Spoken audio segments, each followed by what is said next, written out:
السلام عليكم ورحمة الله وبركاته. بسم الله الرحمن الرحيم. الحمد لله رب العالمين والصلاة والسلام على سيدنا محمد صلى الله عليه وسلم وعلى آله وصحبه أجمعين. أما بعد. അല്ലാഹു സുബ്ഹാനഹു വ തആല അവന്റെ പ്രത്യേകമായ ഇഷ്ടദാസന്മാരിൽ നമ്മെയും നമ്മോട് ബന്ധപ്പെട്ട എല്ലാവരെയും ഉൾപ്പെടുത്തുമാറാവട്ടെ. ആധുനിക ലോകത്ത് മാനവരാശി വളരെയധികം അസ്വസ്ഥതയിലും നിരാശയിലുമാണ് ജീവിച്ചുകൊണ്ടിരിക്കുന്നത്. സാമൂഹിക ജീവിതത്തിനിടയിലുള്ള സന്തോഷം പ്രദാനം ചെയ്യുന്നതിൽ മുഖ്യമായ പങ്ക് വഹിക്കുന്ന വിഷയമാണ് പരസ്പര വിശ്വാസവും പരസ്പര സ്നേഹവും. പരസ്പര വിശ്വാസം നഷ്ടപ്പെട്ട ഒരു സമൂഹത്തിൽ അമ്ന് അഥവാ നിർഭയത്വം തീരെ ഉണ്ടാവുകയില്ല എന്നത് യാഥാർത്ഥ്യമാണല്ലോ. ഇത് കണ്ടുകൊണ്ട് തന്നെയാണ് പരിശുദ്ധ ഇസ്ലാം നേരത്തെ അമാനത്തിന്റെ വിഷയത്തിൽ പരസ്പരമുള്ള ഉത്തരവാദിത്വം നിർവഹിക്കുന്നതിനും വിശ്വാസ്യത പുലർത്തുന്നതിനും വളരെ ഗൗരവമായ സമീപനങ്ങൾ സ്വീകരിക്കണമെന്ന് നമ്മോട് ആദ്യമേ പഠിപ്പിച്ചത്. അല്ലാഹു സുബ്ഹാനഹു വ തആല വിശുദ്ധ ഖുർആനിൽ പറഞ്ഞു, ഇന്നല്ലാഹ യഅ്മുറുക്കും അൻ തുഅദ്ദുൽ അമാനാത്തി ഇലാ അഹ്ലിഹാ. അമാനത്തുകൾ അതിന്റെ യഥാർത്ഥ അവകാശികളിലേക്ക് തിരിച്ചേൽപ്പിക്കാൻ, കൊടുത്തുവീട്ടാൻ പരിശുദ്ധ ഇസ്ലാം നിങ്ങളോട് കൽപ്പിക്കുന്നു. നിങ്ങൾ നോക്കൂ, വെള്ളിയാഴ്ച നമ്മൾ പള്ളിയിൽ ജുമുഅക്ക് പോയി കഴിഞ്ഞാൽ ജുമുഅ ആരംഭിക്കുന്നതിന് അല്പം മുമ്പ് മുഅദ്ദിൻ അവർകൾ ഒരു വാളെടുത്തുകൊണ്ട്, അല്ലെങ്കിൽ വാള് പോലത്തെ ഒരു വസ്തു എടുത്തുകൊണ്ട് നമുക്ക് ഒരു സ്വാഗതം ആശംസിക്കും, മആശറ വിളിക്കും. അദ്ദേഹം ആ വാള് കയ്യിൽ പിടിച്ചുകൊണ്ടാണ് മആശറ വിളിക്കുന്നത്. ശേഷം ഖത്തീബ് മിമ്പറിലേക്ക് വരുന്നു സലാം പറഞ്ഞുകൊണ്ട്. ആ സമയത്ത് ഖത്തീബിന്റെ കയ്യിലേക്ക് ആ മുഅദ്ദിൻ ആ വാള് ഏൽപ്പിക്കുകയാണ്. ഖുതുബ സമയം ഇടത്തെ കയ്യിൽ വാള് പിടിച്ചുകൊണ്ട് ഖത്തീബ് ഖുതുബ നിർവഹിക്കുകയും ഖുതുബക്ക് ശേഷം നിസ്കാരത്തിലേക്ക് പ്രവേശിക്കുമ്പോൾ ആ വാള് മുഅദ്ദിനെ തന്നെ ഖത്തീബ് തിരിച്ചേൽപ്പിക്കുകയും ചെയ്യുന്നു. എന്തുകൊണ്ടാണ് ഖുതുബക്ക് ശേഷം ആ വാള് കമ്മിറ്റി പ്രസിഡന്റിനോ സെക്രട്ടറിക്കോ അല്ലെങ്കിൽ മറ്റാർക്കെങ്കിലും കൊടുത്തൂടെ? അത് കൊടുക്കാതെ ഖത്തീബിന്റെ കയ്യിൽ തന്നെയാണ് ആ ഖത്തീബ് ആ വാള്, മുഅദ്ദിന്റെ കയ്യിൽ തന്നെയാണ് ഖത്തീബ് ആ വാള് കൊടുക്കുന്നത്. കൊടുക്കേണ്ടതും അങ്ങനെ തന്നെയാണ്. അത് ഒരു വസ്തു വിശ്വസിച്ച് ഏൽപ്പിച്ചാൽ അത് തിരിച്ചേൽപ്പിക്കൽ അത് നിർബന്ധമായ ഒരു ബാധ്യതയാണ് എന്ന് ഒരു ദൃശ്യമായ ആവിഷ്കാരത്തിലൂടെ സമൂഹത്തെ പഠിപ്പിക്കാൻ വേണ്ടിയാണ് ഖത്തീബ് അങ്ങനെ ചെയ്യുന്നത്.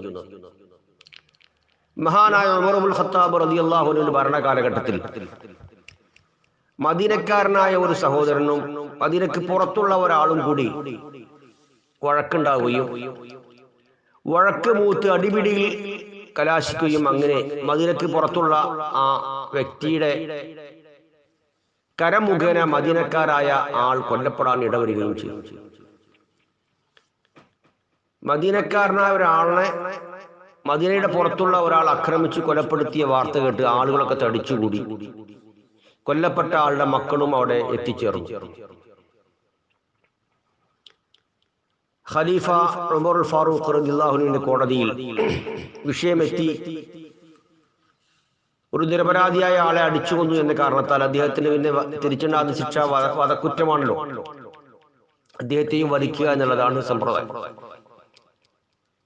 അങ്ങനെ അദ്ദേഹത്തെ വധിക്കാൻ വേണ്ടി കൊണ്ടുപോകുമ്പോൾ അദ്ദേഹം പറയുകയാണ്, എന്റെ അടുക്കൽ തെറ്റ് സംഭവിച്ചു, ശിക്ഷ അർഹിക്കാൻ ഞാൻ ബാധ്യസ്ഥനാണ്. പക്ഷേ എന്റെ ഈ ശിക്ഷ ഒരാഴ്ചത്തേക്ക് നീട്ടിവെക്കാൻ വേണ്ടി ഞാൻ നിങ്ങളോട് അപേക്ഷിക്കുകയാണ്.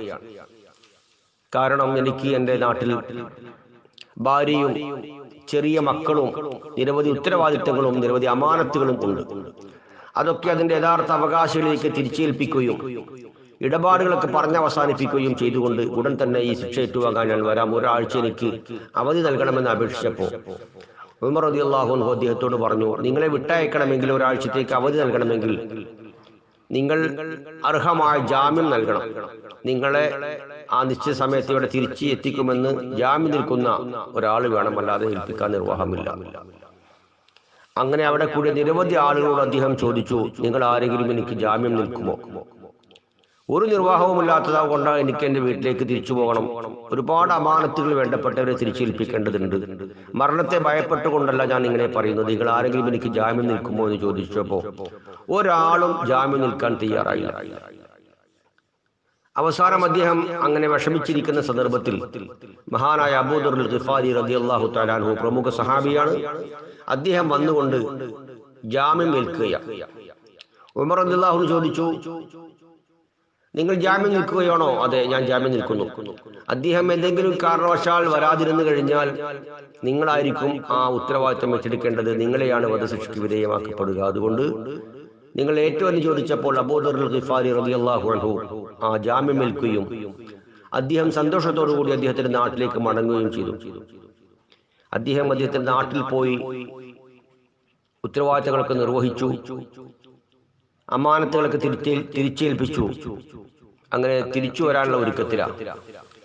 നിശ്ചിത സമയം അദ്ദേഹത്തെ വധിക്കപ്പെടേണ്ട നിശ്ചിത സമയം, ശിക്ഷ നടപ്പാക്കേണ്ട സമയം, കൊല്ലപ്പെട്ട ആളുകളുടെ ബന്ധുക്കളും ആളുകളൊക്കെ തടിച്ചുകൂടി. ആ സമയത്ത് അദ്ദേഹം വരുന്നില്ല, കാണുന്നില്ല. ആളുകളൊക്കെ ആശങ്കയിലായി. അബൂദർ ഗിഫാരി റളിയല്ലാഹു അൻഹുവിനെ അദ്ദേഹത്തിന് പകരം വധിക്കപ്പെടുമോ എന്ന് സംശയമായി. ആ സമയത്താണ് വളരെ ദൂരെ നിന്നും അദ്ദേഹത്തിന്റെ ഒട്ടകപ്പുറത്തങ്ങനെ ധൃതി പിടിച്ചു വരുന്നു. അങ്ങനെ അദ്ദേഹം വരികയും അദ്ദേഹത്തെ